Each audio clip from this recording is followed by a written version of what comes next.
In deze zomerse aflevering van Goldverein gaan we de natuur in. Een aantal natuurbeschermers komen aan het woord en laten zien wat er allemaal komt kijken bij de zorg voor de natuur. Ook Twijn en Irma trekken erop uit. Het Limburgs landschap heeft al ruim 80 jaar de zorg over een groot aantal bijzondere Limburgse monumenten. Een van die projecten is het oude kloostercomplex Hoog Kruts tussen Noorbeek en Sleenaken. Het Limburgs landschap werkt ook samen met Monumentenwerk Limburg om reïntegratie op de arbeidsmarkt te bevorderen en historisch vakmanschap voor restauraties te behouden. De Stichting Het Limburgs Landschap is in 1931 opgericht om met Limburgers waardevolle landschappen te behouden in de provincie, omdat we een enorme variatie hebben, inclusief de daarbij behorende monumenten. Voor heel veel mensen is, denkend aan de zondagmiddag, landschap is natuur, want dan ga je wandelen en. Maar eigenlijk als je naar de geschiedenis van Limburg kijkt, zie je dat wat wij landschap noemen door mensenhand gemaakt is. Maar vaak wel in samenwerking met natuurlijke processen. En de opvallende objecten erin, dat zijn nou net weer de monumenten. En omdat we veel met monumentenprojecten doen op dit moment, denken ze, oh, die doen alleen maar monumenten. Nee hoor, die 9000 hectare beschermde natuur, die is nog steeds in veilige hand. Een merendeel van de mensen in Zuid-Limburg wist wel dat Hoog Kruts eigenlijk niet veel meer was dan een bouwvallen ruïne. En dat was het ook eigenlijk. Maar het verhaal van de plek is hier zo bijzonder, dat toen wij gevraagd werden om hier energie in te gaan stoppen, hebben we gezegd, vanwege dat verhaal van de plek gaan we dat doen. Hoog Kruts heeft een hele bijzondere geschiedenis, omdat hier in de 15e eeuw een kruis werd gevonden in een doornstruweel. Dat werd een bedevaartsplek, eerst voor de directe omgeving, maar hoe langer hoe meer voor euregionale. Mensen kwamen van heinde en verre hier naartoe om hier te bidden, het Heilig Kruis en het Heilig Graf te vereren. En je ziet wel aan de grootte van de kerk, in the middle of nowhere, dat dat eigenlijk een hele belangrijke plek is geworden. En heel erg groot in de barokperiode, dus 18e eeuw, was dit een fantastisch rijk complex. Maar ja, toen kwam Napoleon en toen is die waardevolle kerk is gewoon een stal geworden. Om ons werk gedaan te krijgen, hebben we natuurlijk geld nodig, maar we hebben vooral handjes nodig. En al het werk wat vrijwilligers kunnen doen, die zorgen ervoor dat het allereerst goedkoper is, maar zij zijn meteen ook de wandelende visitekaartjes.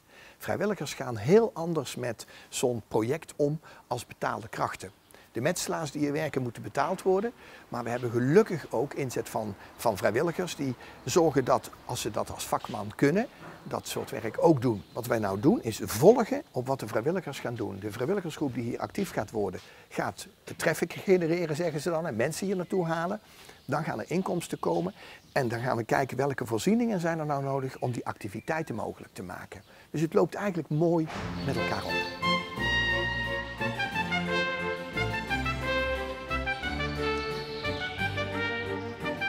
Als je actief wilt zijn bij het Limburgs Landschap, het makkelijkste om meteen met het Limburgs Landschap via onze website binnen te komen of via info@limburgslandschap.nl. Op het moment dat je dat doet, kijken wij, oh, dit is een groene vrijwilliger, een tuinvrijwilliger, of dit is een culturele vrijwilliger, of dit is een voorlichtingsvrijwilliger. Dan gaan we die onderbrengen bij de groepen die al actief zijn. Wij zien bij ons werk dat wij eigenlijk niet zonder vrijwilligers kunnen. Wij kunnen ook naar fondsen laten zien, moet je eens kijken wat voor maatschappelijk rendement wij hebben met ons werk. En dus krijg je makkelijker gelden voor een project als je met vrijwilligers werkt.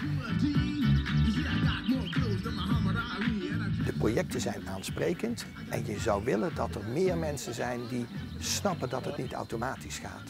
Dat er hulp nodig is. Handjes en geld om te zorgen dat wij door kunnen gaan. Nu om ervan te genieten, maar ook om de objecten door te kunnen geven aan de volgende generatie. Want we bestaan dan al ruim 80 jaar, maar je zou willen dat de volgende generatie dat werk vloeiend overneemt. We zijn een deel van de kloostermuur aan het voegen. En die kloostermuur die is opnieuw gemetseld met veldbrand en met kalkzandsteen en mortel. Gebruiken wij daarbij. En je kunt zien dat ze ook een streepje trekken in het voegwerk. Dat is de zogenaamde dagstreep. En dat deden ze vroeger bij dergelijke muren en dat gaf wat extra. We zijn hier komen werken en deze muur, logischerwijs, daar stond niks meer van. Dus die hebben we geheel moeten afbreken en zoveel als mogelijk laten staan, maar dat was heel weinig. Ja, en deze week zijn we klaar met het voegen en dan staat de muur er voor ons. Ik ben zelfs van plan, hier tegenover is een camping. Dus om daar maar gewoon een vaste plek te gaan huren. Dan kan ik in mijn vakantie lekker in de stoel naar de muur kijken en denken, nou ja, dat hebben we toch zomaar gedaan en een beetje uitrusten. Ja.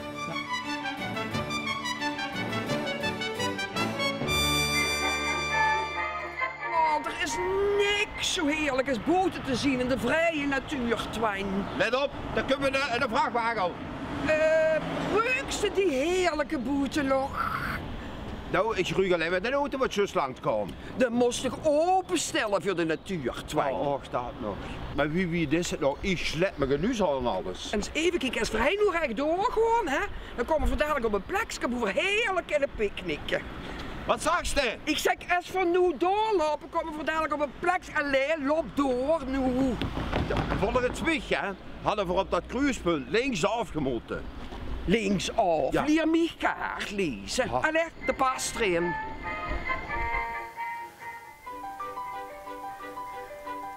Antonia de Beaumont is vrijwillige boswachter bij Natuurmonumenten. Zij vertelt over de natuurbescherming op de Sint-Pietersberg. Welkom op de Sint-Pietersberg, een van de natuurgebieden van Natuurmonumenten. Het is hier een heel afwisselend gebied, ook een heel druk gebied. Want achter me zie je dat hier overal de stad direct aan dat natuurgebied grenst. Maar ik ga je toch meenemen naar een paar mooie plekjes. Zullen we gaan? Natuurmonumenten is een vereniging die werkt in heel Nederland, is ruim 100 jaar oud. En is begonnen eigenlijk met het redden van het Naardermeer voor de lepelaarkolonie. In die 100 jaar is er heel veel gebeurd. Met name de opvattingen over hoe je natuur beschermt. We begrijpen heel goed dat natuur ook een hele belangrijke functie heeft voor mensen. En zeker zo'n natuurgebied zo dicht bij de stad als de Pietersberg. Hier komen mensen wandelen, sporten, hun hond uitlaten. En daar houden we ook heel veel rekening mee. Aan de andere kant moeten we natuurlijk ook de zeldzame planten en dieren die hier voorkomen, want het is wel een heel uniek gebied, beschermen. En dat is een opgave waar wij tussen de lijnen door moeten zien te regelen, zeg maar, om die alle twee goed te kunnen bedienen. Nou, dit zijn twee prachtige eiken zoals eiken moeten zijn. Niet opgesnoeid of takken tot op de grond. Mooi breed uitgegroeid. En op warme dagen zitten de mensen hier graag onder te picknicken.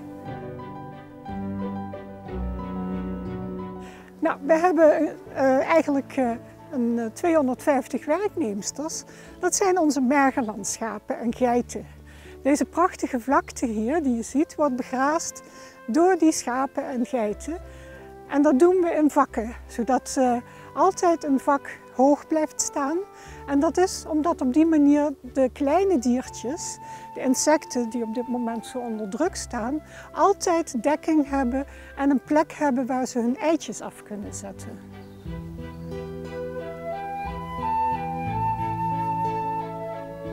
Nou, hier heb je een wijngaardslak. Die komt volop voor op de Pietersberg. Het is heel kalkrijke grond en daar zitten wijngaardslakken graag. In Frankrijk zijn wijngaardslakken een lekkernij, hè, les escargots. En daar zijn ze om die reden ook zo goed als uitgestorven. Maar ze zijn echt zwaar beschermd. Je mag ze niet eens optillen.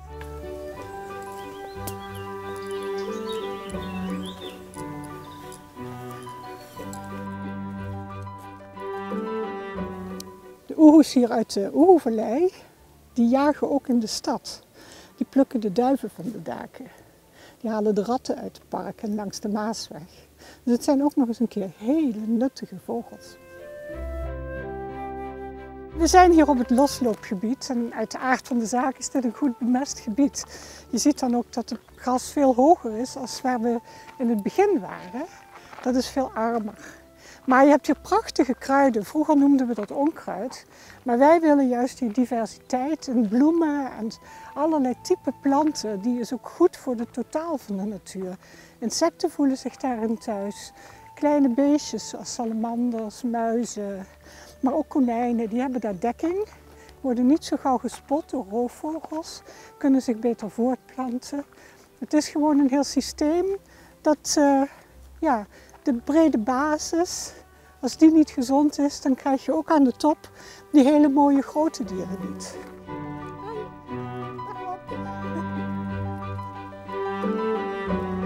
Ik heb je nu een stukje van de Pietersberg laten zien. Ik hoop dat je het mooi vond. We kunnen dit alles alleen maar als er vrijwilligers mee willen helpen.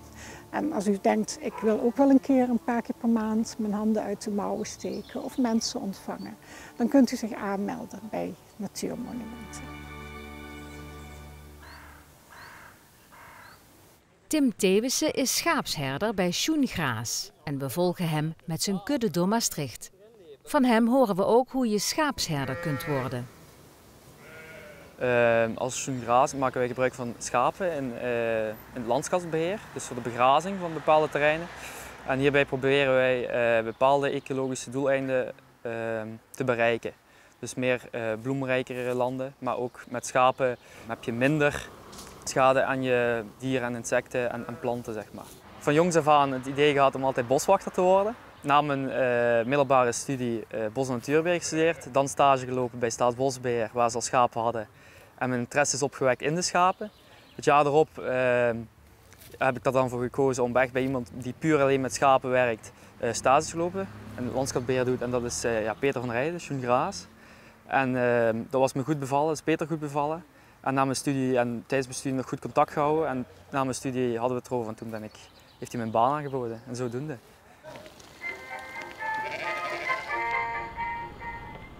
Ik zag nog zo en nu naar links. Ja, en toch stond het zo op de kaart. Ja, dat was een leuke picknick geworden op de statie. Vergoon, hé, daar is een prima plekje om te picknicken. Kom maar. Zo. En nu zetten we ons heden neer. Ja. En pak dat stuk en dan kan ik gewoon zitten. Oh. Oh, gloer, wat een natuur, hé. Wat is dat? Wat is dat? Ja, wespen. Oh, daar houden we helemaal niet van. Ieder biesje in de natuur heeft zijn eigen functie, Twijn. Ja. Woe, weg! Wat? Weg, smerig bies! Ja, Ga weg! dat mag rust zijn in de natuur, ja. Ik vind die insecten wel erg veel leven maken, hé, Twijn. Dat is een vleegmachine gek. Ai, dat stikt me gek. Ai. Staan achterover, dan ben ze in een mierennest gaan zitten. Ja, natuurlijk. Je kent toch ook nergens met die komen. Fred Erkenbos van IVN afdeling Ulestraten neemt ons mee naar de kwallen van Vliek. Daar vindt onder andere een project plaats over biologisch tuinieren. Het bijzondere project is hier op landgoed Biezenberg van de familie Curves, waar we in 2013 gestart zijn met deze bijzondere moestuin, de Kwalf of Koolhof van Ulestraten. Dat is de oude moestuin van landgoed Vliek. De meeste verenigingen die wat uit ten dagen functioneren alleen maar met behulp van die senioren. De jongeren hebben toch niet die mogelijkheden om dit te doen zoals wij dat kunnen doen. We hebben soms dagen werk in een week om onze activiteiten te kunnen ontplooien. Ik noem als voorbeeld de Kwalf onder andere. Dat is niet een dag waar je 2 uurtjes in de week, daar moet je toch meer energie in stoppen. Als iemand lid wilt worden van IVN Ulestraten, dan moet je natuurlijk interesse hebben in de achtergrond van de vereniging. De natuur in dit geval. We proberen inderdaad die kwallen zo biologisch mogelijk te doen leven. We gebruiken geen bestrijdingsmiddelen. We hebben ook vaak pech, want als je goed kijkt op de achtergrond is een bijzonder dier wat we niet zo prettig vinden bezig in de ondergrond, de woelrat. En die speelt dus toch vaker parten. En dan is het wel een teleurstelling als je 's avonds je plantjes gezet hebt, dat je 's morgens die allemaal kwijt bent. Dus we hebben proberen acties te ondernemen om de dier op een vriendelijke manier aan te pakken. Maar zo is de natuur. De natuur doet wat hij wil. En ik vind het ook heel belangrijk dat we dat zo kunnen laten.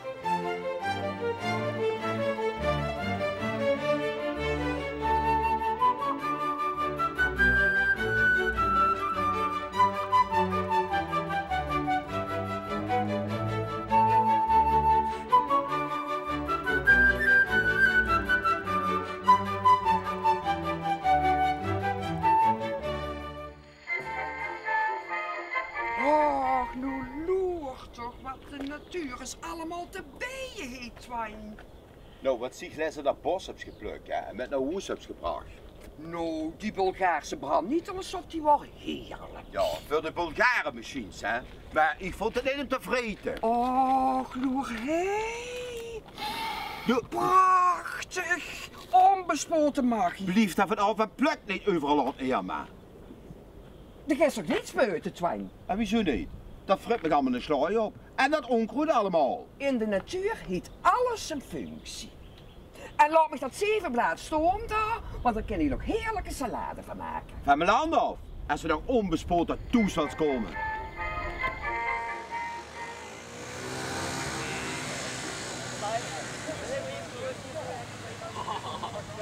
Ik heb heel veel plezier in mijn werk, dat als allereerste. Dus je ziet de schapen, ja, je zorgt dat die in goede conditie gezond zijn. Als er ook een schaap ziek is, je probeert die zo goed mogelijk op te lappen.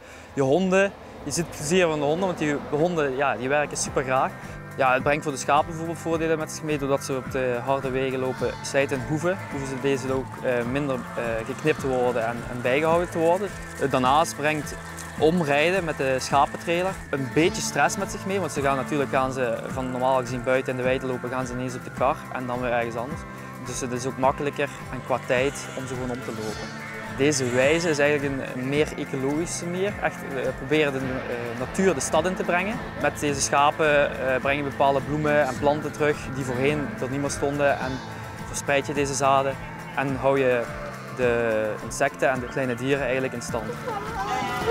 Ja, wij doen buiten de stad Maastricht doen wij ook nog andere begrazingsprojecten voor bijvoorbeeld Staatsbosbeheer, de kanalen van Rijkswaterstaat, Limburgs Landschap hebben we vorig jaar ook voor begraasd. Gemeente Heerlen zit er nu bij.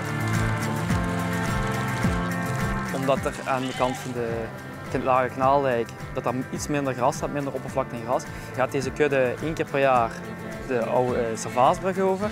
En dan gaat hij naar Heugem en dan begrazen die daar ook nog een paar stukjes om dan vervolgens weer terug te komen naar de Lage Kanaaldijk en de Hoge Fronten. Ik leid zelf honden op, ik train zelf ook honden. Dus ja, de schaapshonden zeg maar. Dat is wel, ja, daar gaat best wel wat tijd in zitten. Verder, ja, het is een grote passie voor mij en je bent er gewoon iedere dag mee bezig. Dus daar steekt wel vrij veel tijd in. Het is wel een levenswijze zeg maar.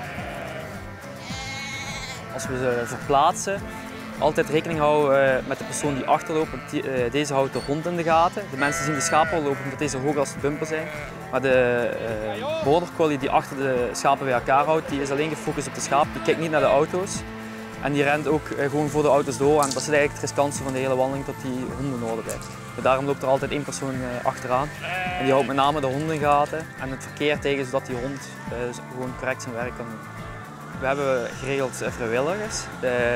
Deze komen, ja, als ze vrij zijn, komen ze wel eens een dag mee of ze willen het gewoon eens een keer een dag ervaren.